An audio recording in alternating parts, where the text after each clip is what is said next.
Primary over former state treasurer Dan Schwartz. Republicans believe they can flip that seat. Lee is one of only 33 Democrats that represents a district President Trump carried back in 2016. In Congressional District 4, incumbent Democrat Stephen Horsford easily beat his challengers.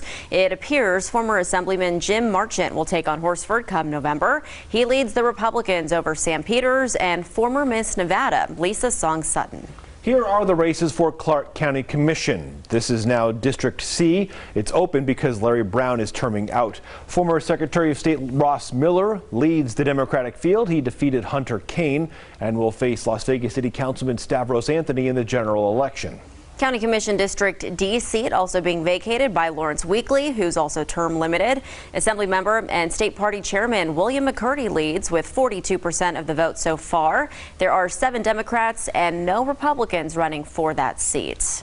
So very few of these races have officially been called because it will take several days, perhaps even a couple weeks, to count all of these ballots. That's because voting was supposed to have been done entirely by mail, but in-person voting ended up stretching into the early morning hours. Bianca Holman is live this morning at the Clark County Election Headquarters with a look at some of the delays. Bianca, good morning to you.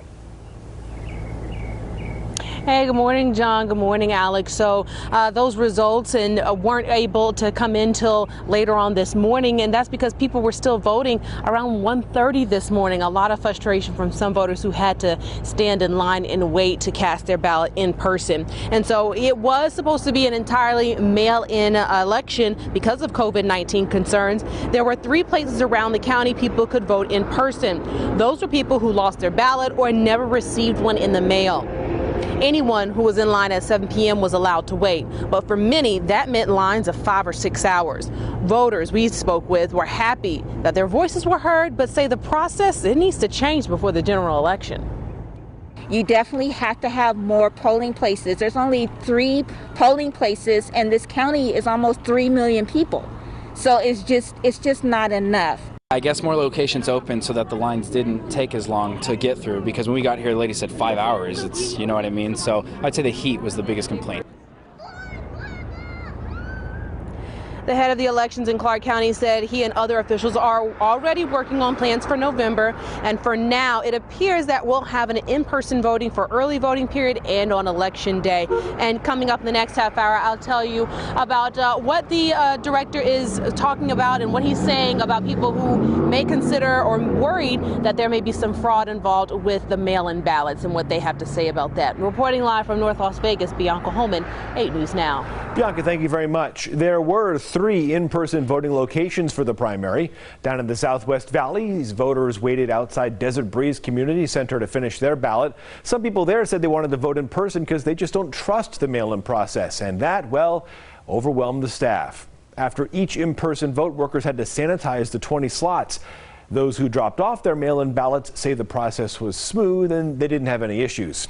In-person voters also experienced long lines at the Paradise Recreation Center. That line, as you see there, also wrapped around the building. Election workers handed out water and snacks while people waited to vote.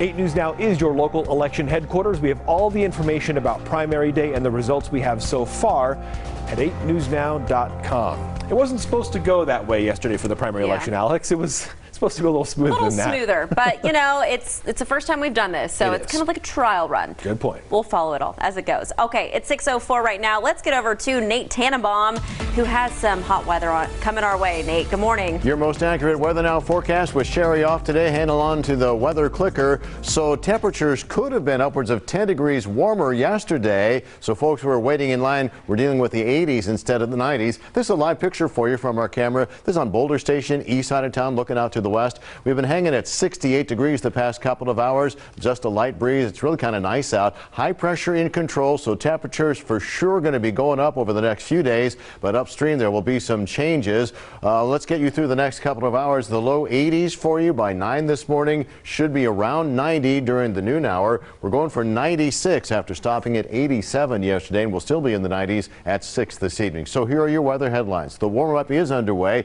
but we get more wind later Friday, so the temperature roller coaster ride is going to go down before coming back up next week. Let's follow along on the traffic. Here's Hector. Hey there, Nate. We start in North Las Vegas, where we still have that injury crash blocking part of this intersection along Cheyenne westbound. Right before Las Vegas Boulevard, there you see the crash on the left side of your screen. As we put the map here, that crash is right at Walnut Road along Cheyenne in North Las Vegas. The rest of your drive is still in great shape. The highway system has no delays. In East Las Vegas, the Charleston curve is moving along just fine. So we go out of town, where right now US 95 is closed in both directions. This is north of Pahrump, right at Highway 160. According to NHP, one person died in a crash, and now they have a pretty large field of debris that they have to clean up, so it might take a while for them to clear that scene. So your best bet would be to take Highway 160 down to Blue Diamond Road if that's part of your commute to head into town. All right, let's go over to Alex. All right, thanks, Hector. 6:05, and about 500 people packed the funeral service for George Floyd yesterday. He died more than 2 weeks ago while being taken into police custody. At his funeral, his family vowed to continue to pursue justice in his name, and they called on the entire country to help them do it. Michael George has the story. Friends, family, and celebrities came together in Houston at the funeral service for George Floyd yesterday. Your family is going to miss you, George, but your nation is going to always remember your name. Police stood at attention as his gold casket was brought into the Fountain of Praise Church. Inside, the family of the 46-year-old said their goodbyes. I thank God for giving me my own personal Superman. And said his death will change the world. I want justice for my brother, my big brother. Vice President Joe Biden, the presumptive Democratic nominee for president, spoke by video message. We cannot leave this moment thinking we can once again turn away from racism that stings at our very soul. Throughout the service, there were references to the nationwide call for police reform that Floyd's death has sparked. Here in New York, the state legislature repealed a law keeping officers' disciplinary records secret.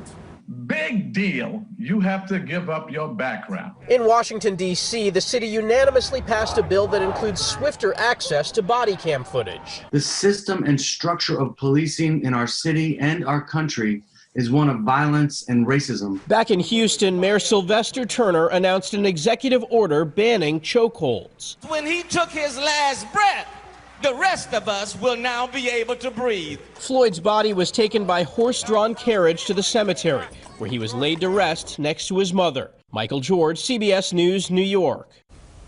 Famed boxer and Las Vegas local Floyd Mayweather paid for the funeral expenses. George Floyd's brother is expected to testify before the House Judiciary Committee later on today on the use of police force. John. All right, Alex, it's now 6:08. The man accused of shooting a Metro police officer during a Black Lives Matter rally appeared before a judge yesterday. Edgar Samaniego is charged with attempted murder of Officer Shane Michelonis.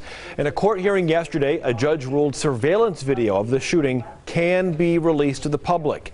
Prosecutors say that Samaniego fired 3 shots after the Black Lives Matter protest near Circus Circus. Samaniego is scheduled to be back in court July 30th. This morning, Officer Michelonis, meanwhile, still in critical condition at UMC. His family says he is now awake and appears to recognize him, but Michelonis is currently on a ventilator. Family members say he may be on one for the rest of his life. Michelonis had a setback yesterday, we understand, but UMC is doing everything it can to help.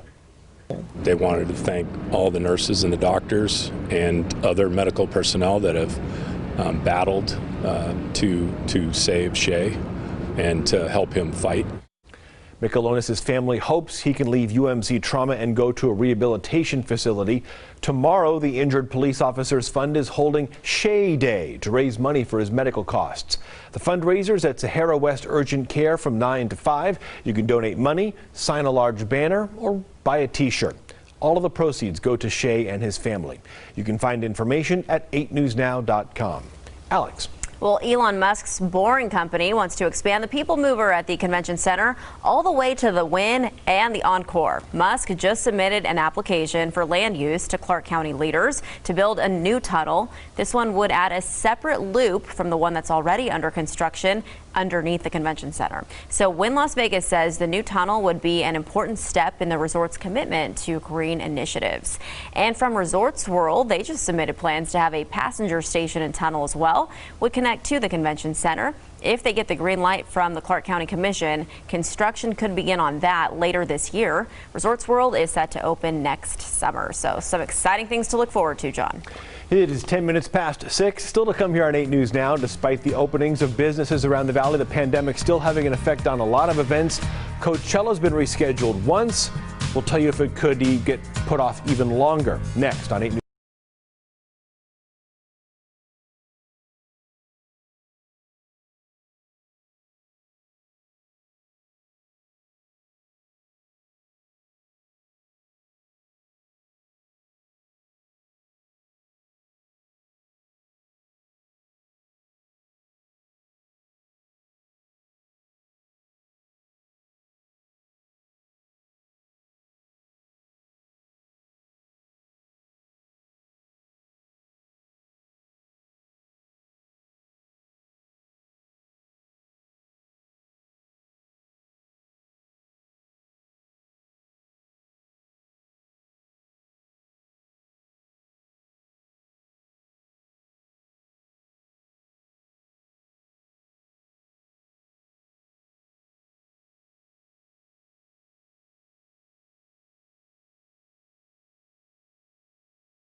Alfa Romeo on Jones and Sahara.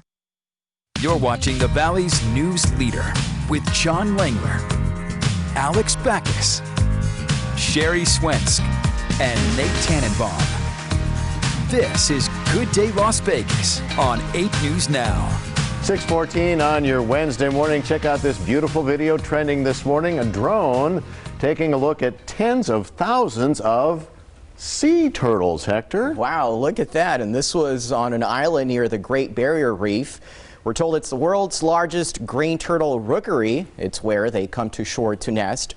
In December of last year, drone cameras spotted more than 60,000 of these turtles. Scientists are using the drones to count them. Before, they would used to paint a non-toxic white strip on the turtle shells and count them manually from a small boat. And now they have a drone. Huh. Okay, well, we have another adorable animal video now to show you. This was in the Pittsburgh area. Apparently, this dog and deer are besties. The homeowner says the deer usually swings by a couple times a day looking for the dogs. This week, though, it stopped by 7 times to play. Look at them. The pup's human says she usually bounds over a minute or two after they let the dogs out. What is bounds? Just sort of jumps over, runs over, bounding, leaps and jumping bounds. and bounding. Like leaps and bounds. Okay. Yeah. Well, usually whenever you're approaching a deer, you bound over. No, I'm just making that up. That's pure life nature there. Dog and deer, they're best friends. Bambi and Pluto, they're good friends now. Oh, they're so cute. My dog, if he saw a deer, I don't know what he would be doing, but I don't think he'd be doing that. You don't think you think he'd leap over the fence? Yes, he would try, and he would bark and scare the poor thing away. Yeah, not so much have much as play, but maybe Nate, they'd have a conversation. Yeah. They'd have a conversation. Oh, I'm sure there would be a conversation between Bodie and Bambi. Oh, yes, and the whole city would hear it. Exactly. You'd hear it from way out on the other side of town. Bodie would probably eat the deer. Well, I hope not. He's better trained than that. Yes. Come on, Hector. I trained him a little better than that. But Hector, it's like Bodie. We need to have a discussion about this, Yes. don't we? All right, we'll talk about this off camera. We'll talk about it later. Okay. All right. In the meantime, we move on to your most accurate weather now forecast. Sherry's off today. Nathan Tannenbaum with the weather clicker. A view from a camera way down in the southeast part of town at Sunset Station, looking across town to the Strip in Mandalay Bay. Of course, you've got Allegiant Stadium and the higher elevations surrounding the Las Vegas Valley. It's a beautiful day and a quiet start. Officially, we're at 68. We're matching that number for Summerlin on the northwest, the Air Force Base on the southeast, right in the northeast, that is. The Strip and also Henderson in the southeast. A couple of readings still at 70. Now, since we've had the sun up for just about an hour, these temperatures will start going back up. For now, Death Valley, a comfortable 72, probably going to top triple digits there for sure. Laughlin, you're at 70. Ely, close to the freezing mark, but that's warmer than the past couple of days in the 20s. So we're going for 96 today after 87 yesterday. The 96 obviously would be closer to the normal for this time of year. Our current temperature is the low so far this morning at 5 degrees below normal. So high pressure keeps us warming up for now, but upstream, this area of low pressure working its way towards the Pacific Northwest will bring us more wind for Friday and for Saturday. The 7-day forecast in just a moment. First of all, for your family and friends, leftover remnants of Cristobal still dropping rain for parts of the Midwest, and some of it rolling up and joining in with a separate weather system over the Great Lakes. So here is your 7-day forecast. So follow along as we bounce up on the temperature roller coaster to 102 for tomorrow and Friday. But the wind that blows in Friday and Saturday drops us another 10 degrees back down to the 90s for Saturday and Sunday, and then back to triple digits Monday and Tuesday. The good news, there will not be a quiz on this, Hector. Okay, well, thank you, Nate. We have an injury crash in North Las Vegas, still blocking part of this intersection.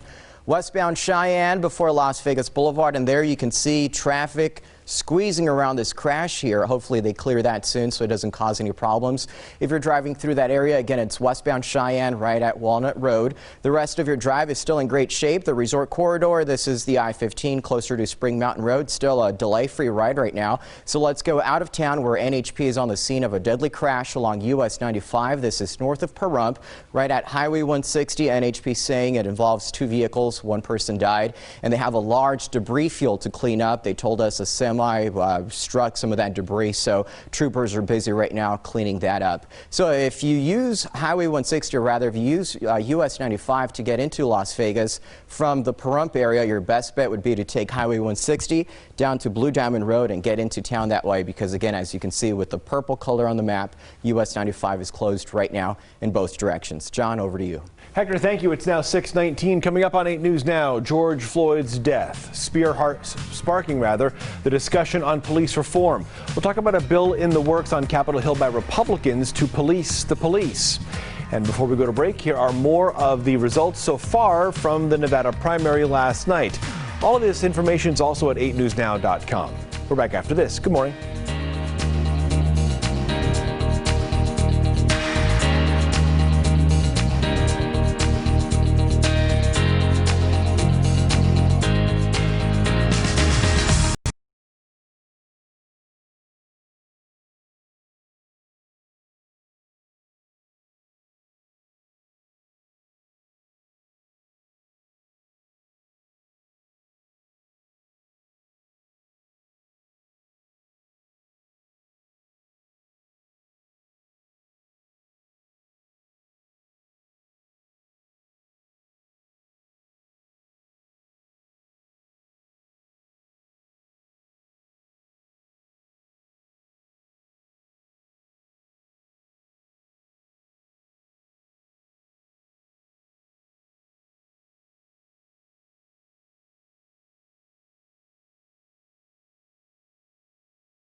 not a bad apple in the bunch.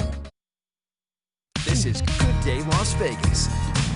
6:22 now here on your Wednesday morning. Since the death of George Floyd more than 2 weeks ago, protests have filled the streets, demanding change. Now in Washington, Republicans are unveiling their plans for police reform. Now, part of the draft from the Republicans was unveiled yesterday to coincide with Floyd's funeral. Part of the plan includes greater accountability for no-knock warrants and use of force. A 5-person task force is currently working on creating the actual legislation. Earlier this week, congressional Democrats unveiled their proposal to combat police brutality. And one of the changes they're proposing includes banning chokeholds. There's a lot in there as well. We'll see what actually makes it to the president's desk. Workers at Twitter and Square are getting a new holiday. The CEO of both companies, Jack Dorsey, says he's adding Juneteenth as a company holiday. The Juneteenth is June 19th. That day commemorates the freeing of slaves in Texas in 1865. Dorsey calls Juneteenth a day of celebration, education, and connection. Alex. Uber Eats is waiving its delivery fee on orders from Black-owned restaurants for the rest of this year. This comes after users requested a way to find Black-owned restaurants. Uber employees use sources to determine which restaurants are owned by Black entrepreneurs. And Postmates is doing the same thing, too. Indeed they are. This spring's Coachella event was postponed until October by the coronavirus. Well, now Billboard Music reports the major venue isn't going to happen at all. Organizers trying to decide, apparently, if they should have Coachella next spring at limited capacity or just come back next October with a bigger return. This likely means Stagecoach, that country music festival, also is not going to happen this year. At the same time, concert promoter AEG is making some major job cuts. Alex? All right, AMC, the largest movie theater chain in the world, is getting ready to reopen its doors next month. And this is good news for the company. Just last week, they released a statement saying they weren't sure if they'd recover from the shutdown. AMC had a net loss of more than $2 billion during the first quarter alone. So that's some good news for them. Former Las Vegas headliner Lionel Richie is getting into the movie business. The music legend working with Disney on a new movie would include many of his songs. It will not be a biopic. Instead, they are planning an original story built around Lionel's hits. You could compare it to how Mamma Mia is an original story told with ABBA songs. Working title for the movie is All Night Long. John. Oh, because he did that. 6:25. A happy royal birthday to Prince Philip, don't you know? The Duke of Edinburgh turns 99 years old today. The royal family released this picture of him and the Queen as part of the celebrations. They're supposed to be low-key this year, which is not easy to do in the royal family. Prince Philip will celebrate with lunch at the palace, where the senior royals have been sheltering due to the coronavirus that's currently around the nation and the world, in fact. Yes. Coming up next on 8 News Now, we have more involving reopenings because of the pandemic, reopening from that, I should say. We'll talk about when teachers here in Nevada are going to be able to welcome kids back into the classroom. That's coming up next. But before we go to break, here are some more results from yesterday's Nevada primary as the information trickles in. This is the state Senate races. We'll have more information at 8newsnow.com.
Ava, always Ava.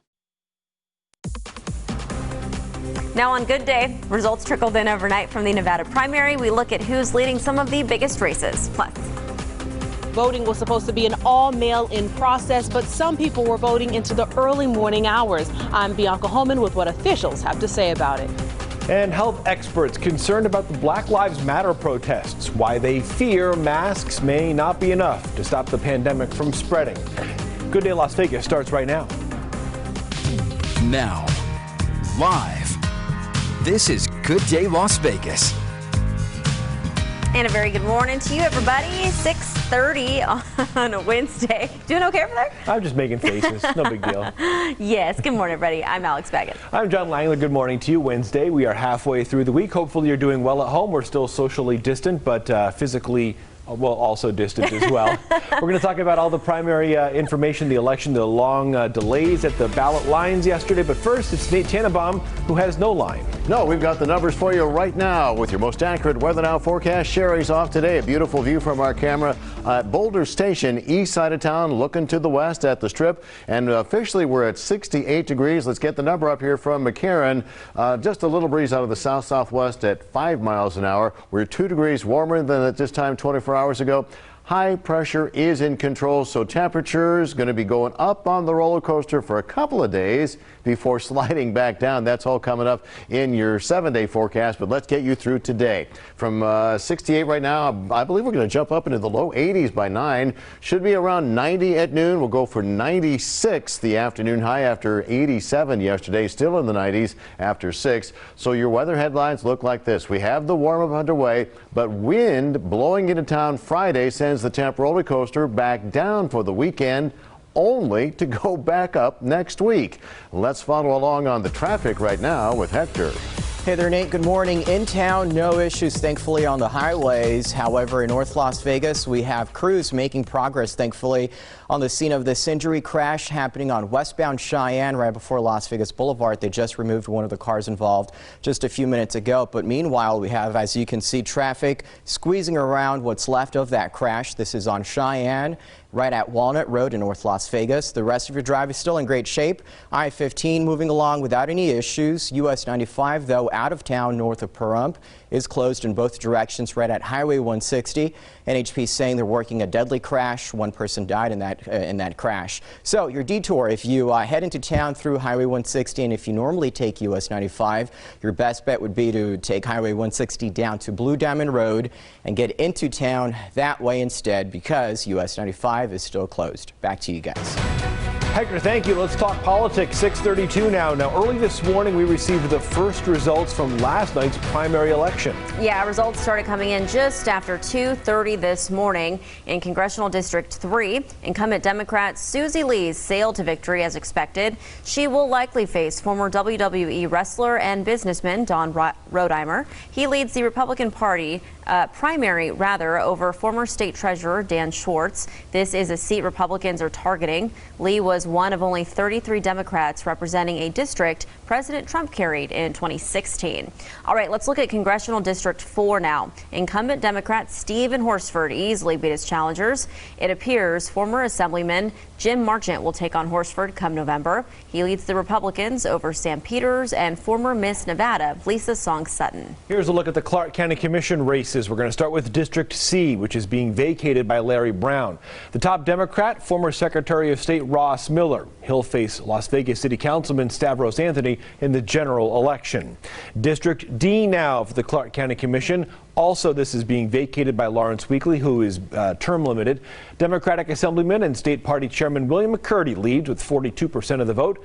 Since McCurdy won't get above 50%, probably, he will likely face Clark County Public Administrator Tanya Flanagan in a runoff election in November.